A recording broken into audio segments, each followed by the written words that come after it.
Hello and welcome to the Indy Author Podcast. Today, my guest is Jason Kasper. Hey, Jason, how are you doing? I'm doing great, Maddie. Thanks for having me. It is my pleasure. So, to give our listeners a little bit of background on you, Jason Kasper served in the U.S. Army as a Ranger and deployed to Afghanistan and Iraq before attending West Point. Jason then served as an Airborne Infantry and Special Forces officer, deploying multiple times to Afghanistan and Africa. During his off-duty time, he began running marathons and ultramarathons, skydiving, base jumping, and writing fiction. His last Army assignment was as a Green Beret team commander. Upon returning from his final deployment in 2016, Jason began his second career as an author with the publication of his debut novel, Greatest Enemy. And Jason lives with his wife and daughter in North Carolina, and a portion of all his sales benefits the Special Operations Warrior Foundation. And we're going to be talking today about making the move from indie to traditional publishing. Before we dive into the details of that, Jason, describe how you've baked the experiences that I just described in your bio into your books. Initially, it was pretty direct because my first series dealt with a lot of military thriller themes and story construction. So there was a lot of considerations like into the tactics, the layout of the gunfights and everything that applied pretty well from doing that kind of thing professionally in the Army and then writing about it.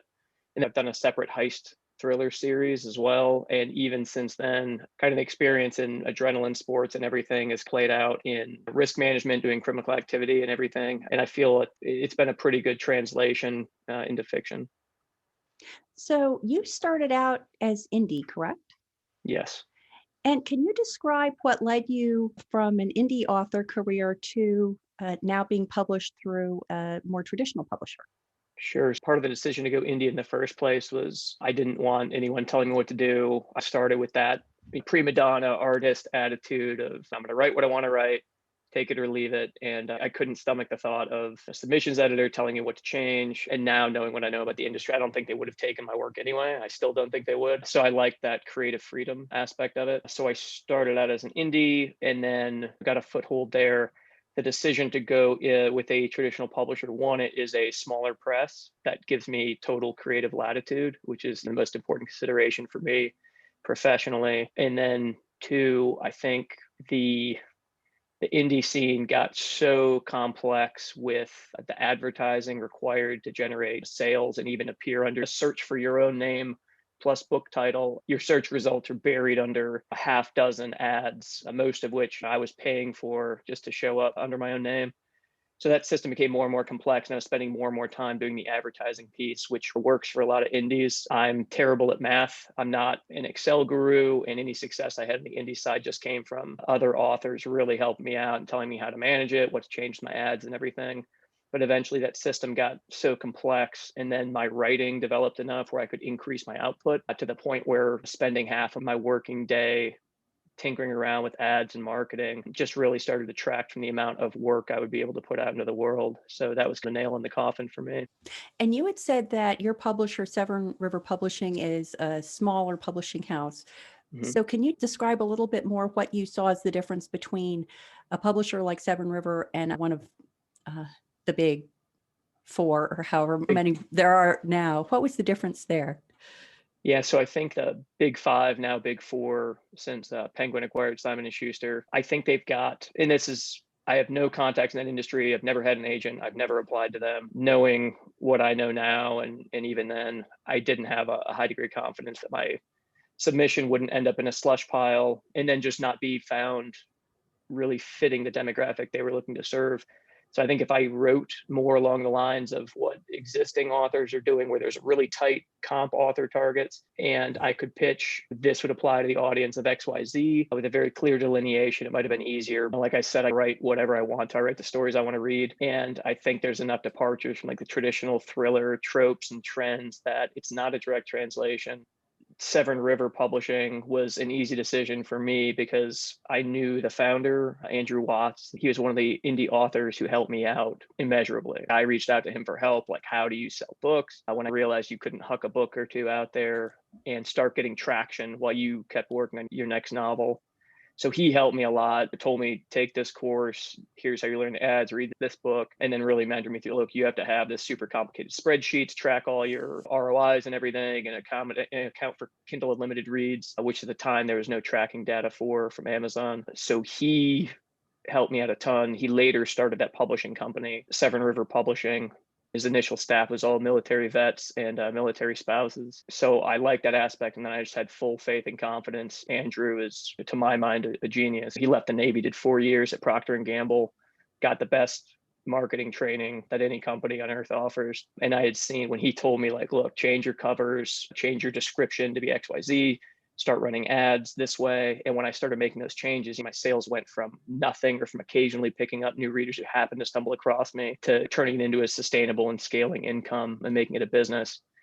So when I hit the point where I was spending so much time trying to manage that it was cutting into the number of books I'd be able to produce, I approached him, and only him, and said, you can, take my entire backlist. I'll sign all my future books with you. And it was a pretty easy decision for me because I knew him personally, professionally. We've hung out quite a few times at author events. I didn't trust anyone else with my work. Not that there's not plenty of outstanding publishers who do a great job, but seeing what he's done with that company just in the first couple of years, it's the right place for my work.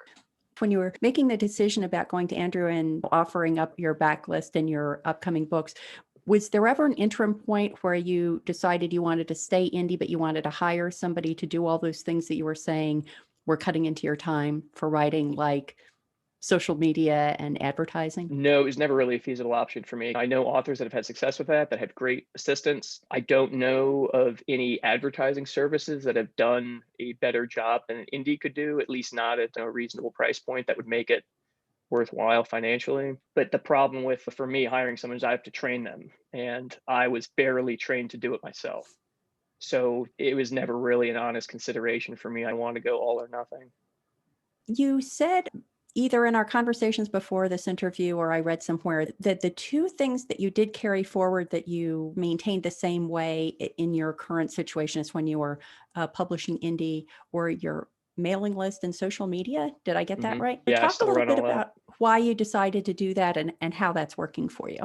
The main reason I wanted to keep my mailing list and social media and retain that all was because I do a lot of reader interaction. I answer every email. I have a Facebook reader group with really good engagement. That's how I communicate with the readers by and large. My readers become the characters in my books. I use everybody's names, and it's a really kind of personal relationship that I couldn't outsource to anyone else.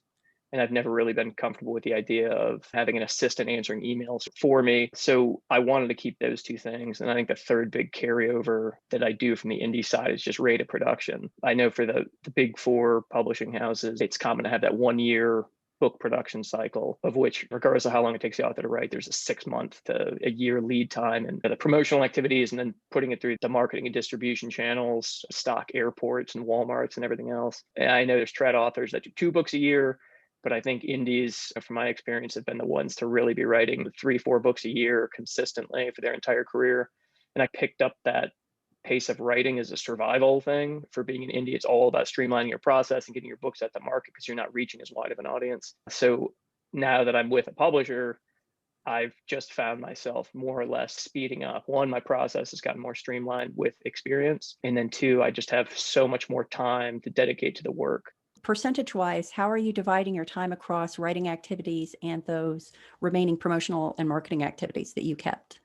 The remaining promotional stuff, it's maybe 5% of my time. It's not a big deal for me to pop in on my Facebook reader group a few times a day, chat with people. I generally sit down once a week and process all the reader emails and just dedicate a block of time for that. And then there's also a little bit of time involved in the reader updates on my mailing list, but that's a once a month thing for me generally. So yeah, best guess, maybe 5%.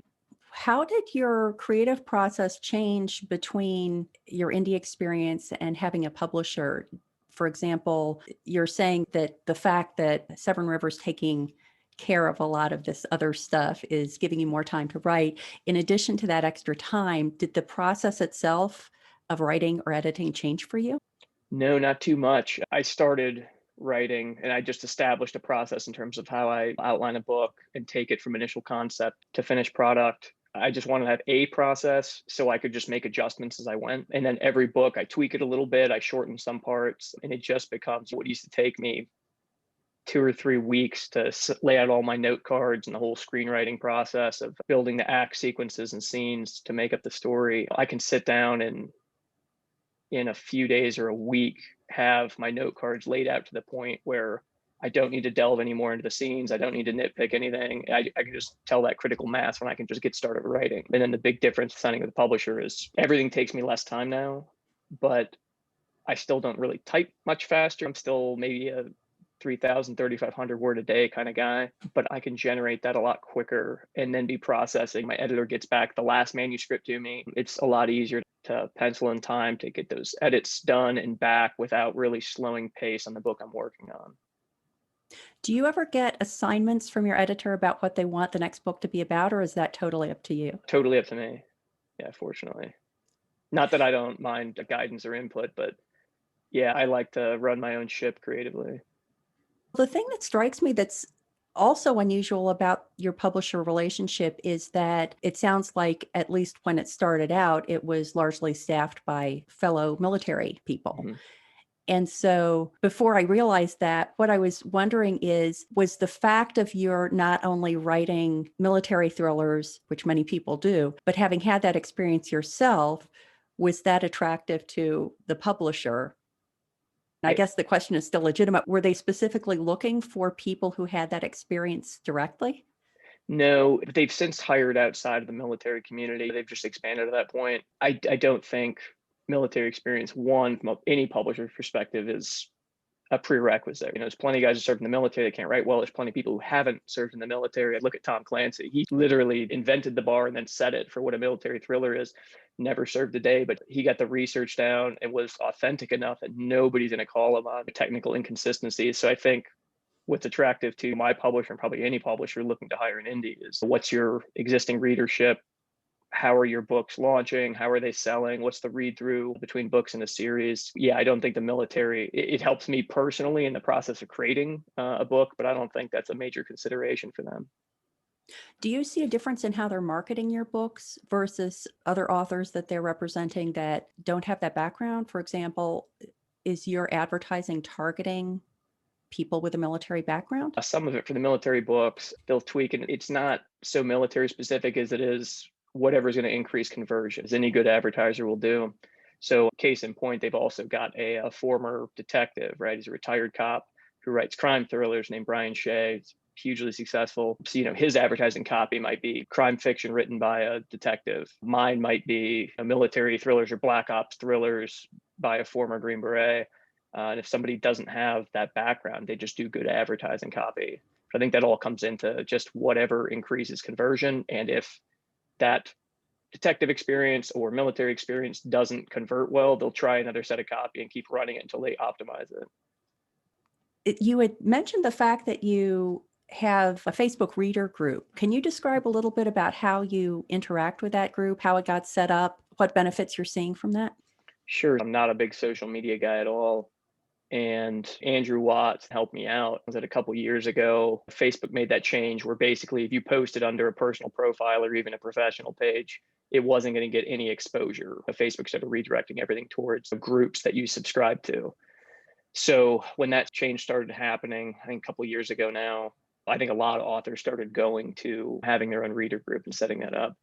I remember that was big talk in the indie community at the time. And yeah, Andrew just texted me, hey, you need to start a reader group. And I was like, okay. And I literally clicked through the process to do it. And I was like, should it be private or public? Or just do a private group, take applications to screen the bots and the spammers. So I just started it. And initially it was just book updates and some giveaways and stuff, and organically evolved with the type of people who are subscribing and what people responded to. And now there's no strategy. I don't plan any posts ahead of time.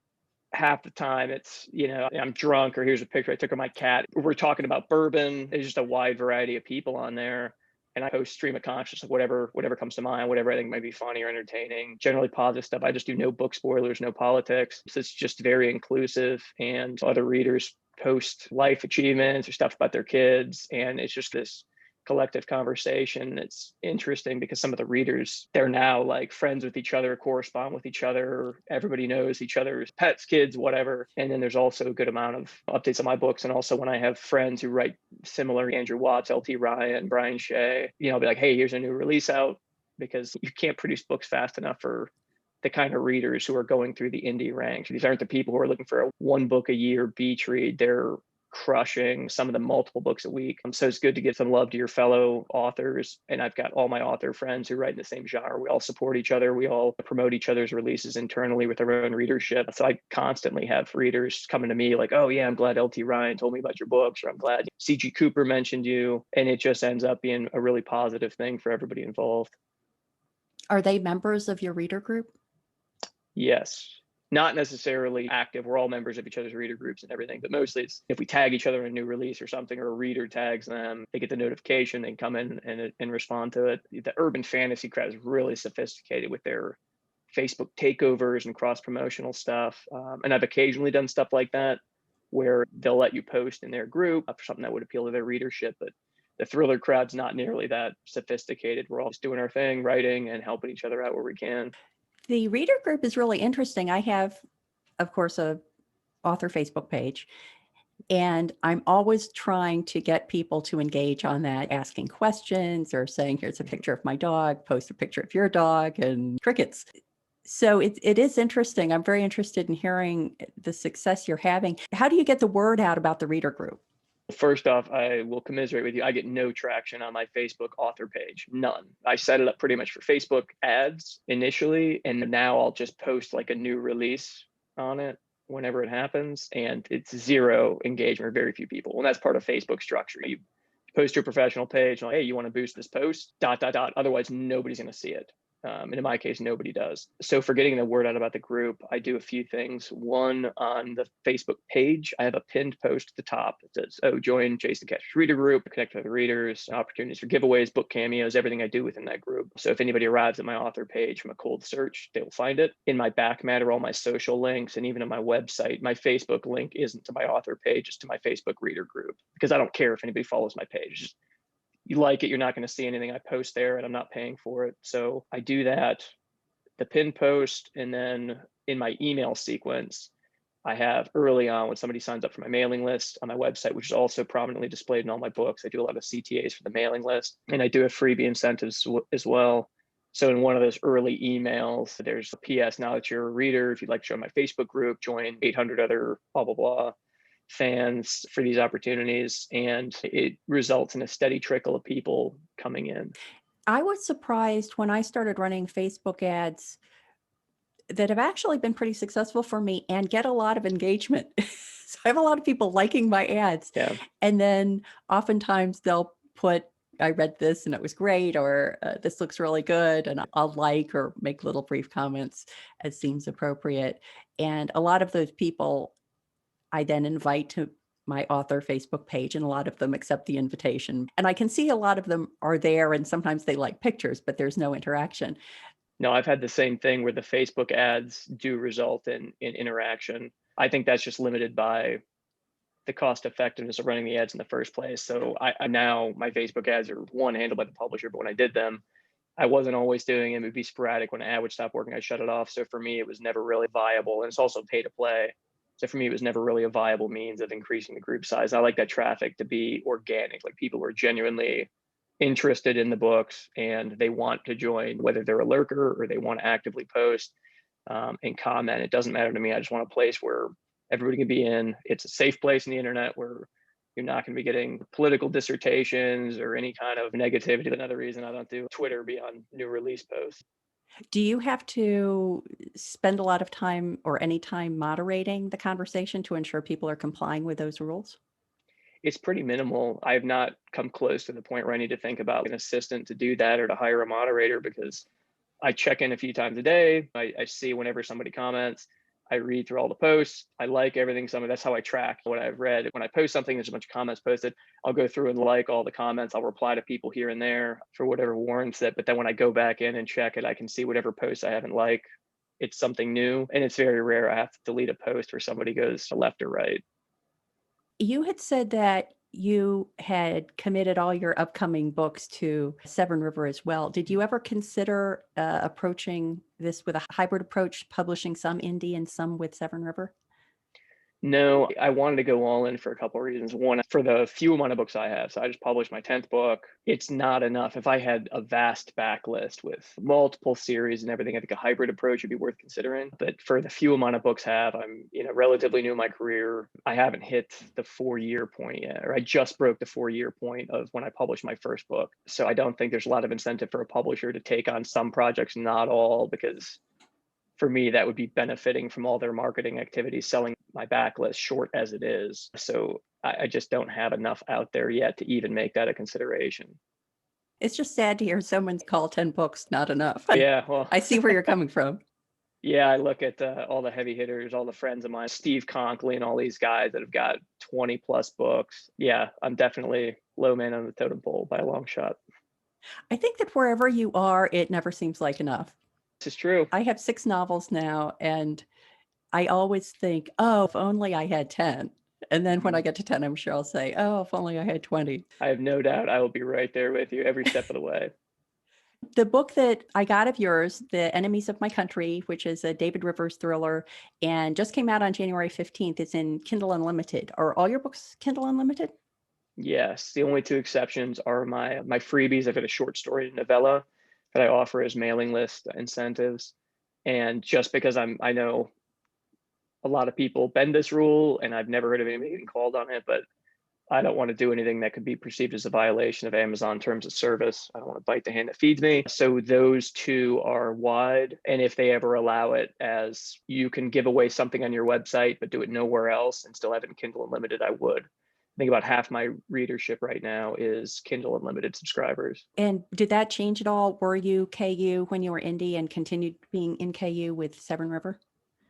Yes, I started KU just because I had, no idea what I was doing, and I didn't really have the time to look into all these other retailers. And then I haven't seen anything that has contradicted that in my experience since. I know author friends that I have that are successful wide got started way earlier before than I did, and they built audiences across these other retailers. So it makes sense for them going forward. And even then, some of them have pulled into KU because it just opens up a whole new category of reader, which is why Amazon's taking over the world. Like, they know what they're doing. But yeah, I never had an audience anywhere else, and honestly didn't see any reason to start all the way up until signing with a publisher last year.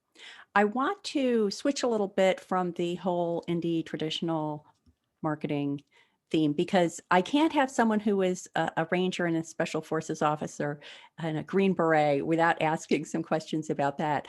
So when you're writing stories based on your own experiences, how close do you feel that you can represent what actually happened? Or are there any circumstances where, for security reasons or whatever reasons, you feel like you have to adjust a little bit what the true nature of that situation or that character or that technology would be? Sure. One, I don't represent any actual situations. I don't do any real gunfights or anything that occurred at a certain place in Afghanistan or Iraq, and I don't have any desire to. I like writing fiction, and know the closest I strayed to exposing my personal life, writing too on the nose, where I almost was a character. It's my first book, because I didn't know any better. And as soon as I started getting enough experience to break away from that and start from scratch, the depth and quality of the writing increased exponentially because I wasn't emotionally tied to anything that I was trying to honestly represent. So one, I stay away from all those historical events. I think the real value of experience for me personally, and it doesn't have to be everybody, but there's so many elements of authenticity you can inject. What does it feel like to have a round cracked by your head, bullet cracked by your ear? What's it like to be out there when the first rocket comes across and a gunfight starts? How do people talk and move and react in these situations? Those elements of authenticity. How can a mission go sideways, turn on a dime? I inject a lot of that into my books, and it works for me creatively. It makes the scenarios much richer, but I don't do any actual events. And then the real consideration for security purposes and everything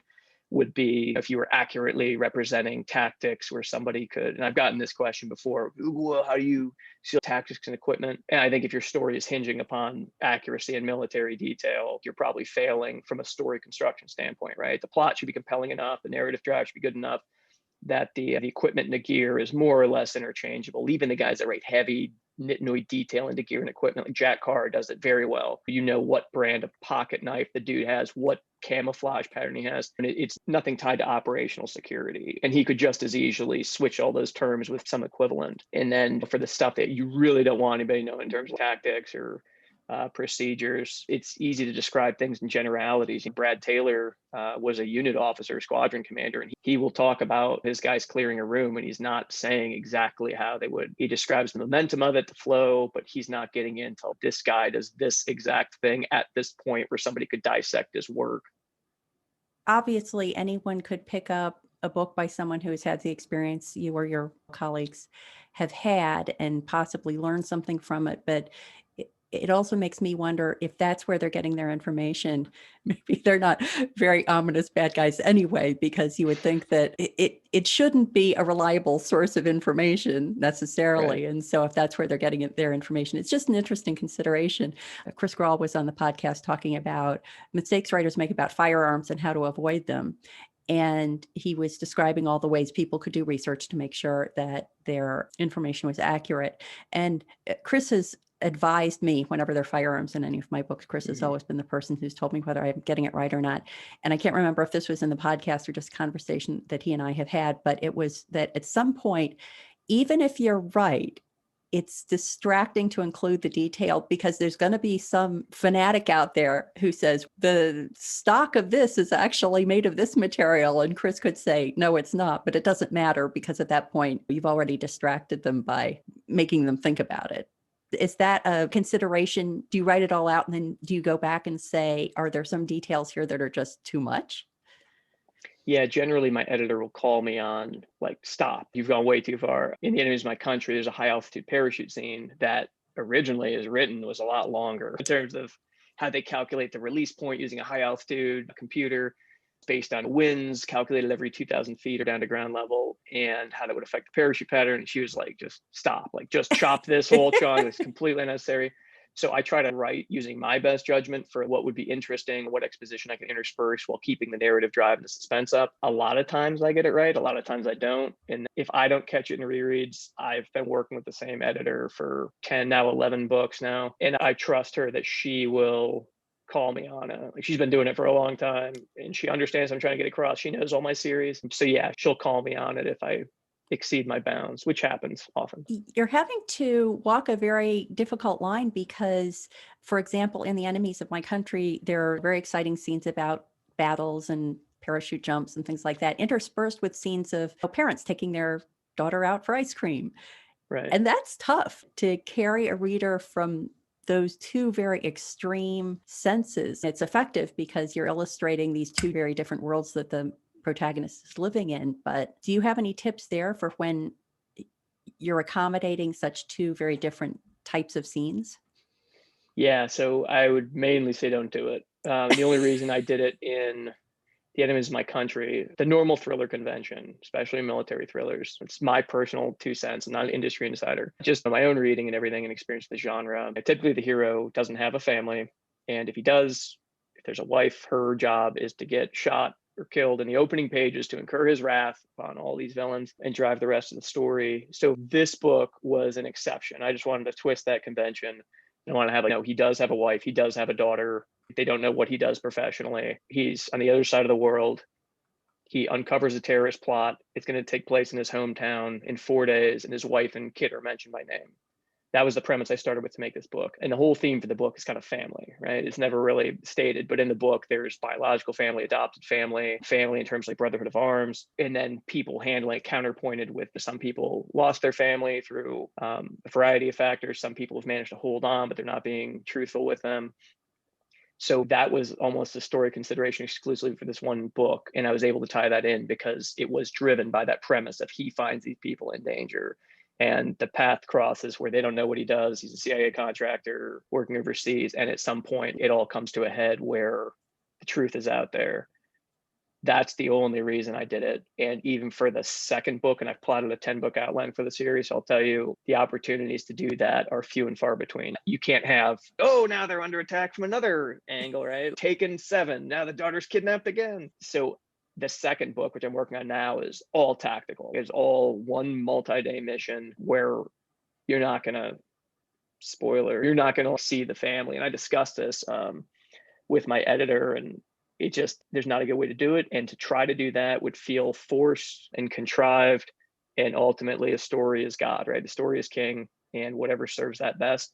So that's not an act that I will be repeating, if that makes sense. Yeah, that totally makes sense. It will be interesting in your reader group to see how people react when that aspect is not present in the follow-ons.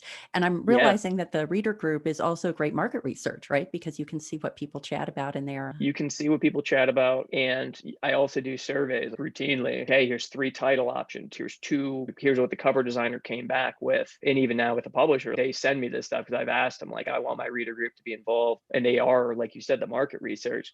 So my publisher happily provides, like, hey, here's the first 4 options cover designer came back with for cover composition. And I throw it up on my group. And generally, there's a clearly delineated right answer for what the majority of the people like. So yeah, in terms of market research, it's extremely helpful. And I think the readers enjoy it too. If I had an author that I rapidly followed, I would like feeling involved in the process. Like my readers genuinely are, and it's easy to do. It takes me 2 seconds to throw up a poll and go through the answers. So yeah, it is excellent to have that option. A reader group is something that I'm taking as an investigative item for myself as a follow-on to our conversation.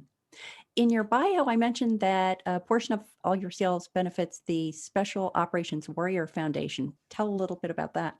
Sure. So, in a nutshell, they've been running 40 years. They're a 5-star rated charity. I donated to them when I was in the military as well. What they do is any special operator who dies combat or training, they take the financial burden for all of their children's education from wherever they're at, all the way through college degree, postgraduate education, if the kid wants to pursue it, SAT prep, which I think means a lot to the guys who are out there. And it sounds like a niche, but the U.S. Special Operations Forces are 2% of the military, and they're responsible for 75% of all the combat casualties. So it's a disproportionate burden that this community bears. And I think the Special Operations Warrior Foundation has just been providing such an amazing job. They've got, I think, 1,400 kids now that they're directly financing. And then the other thing they do is emergency financial assistance if the special operator gets wounded overseas and they get medevac from Afghanistan to Germany in a hospital. They've got the spouse on a plane before the military can start going through the red tape of approving the funding. They do financial grants until the soldier's back on his feet, take care of whatever the family needs. So I think it's a really good cause. And leaving that community, I wanted to find a small way to continue contributing to them, because the special operations community, I think, gave me like everything. The guys I worked with, it was just incredible. So I do 1% of all my gross profit. Anything I make from any source goes to them on a monthly basis. And then for this book, and Here's My Country, it's my 10th book, new series starter. I told my readers I would match every pre-order across any format, hardcover, audiobook, ebook, that I would match that with an additional $1 per pre-order. So it raised over $4,000 in the past 2 weeks since the book's been out, which I think has been great. Yeah, that is great. Congratulations to you for that success and for doing that. Let the listeners know where they can go to find out more about you and your books online. Sure. So my website's jason-kasper.com. That's got all my books, all the links for all the retailers that I sell on in all formats. And that's the place to go. I've got the Connect tab, it's got all my social media links, reader group, and everything else. So one-stop shopping. Jason, thank you so much. This has been so interesting. Yeah, thanks for having me, Maddie.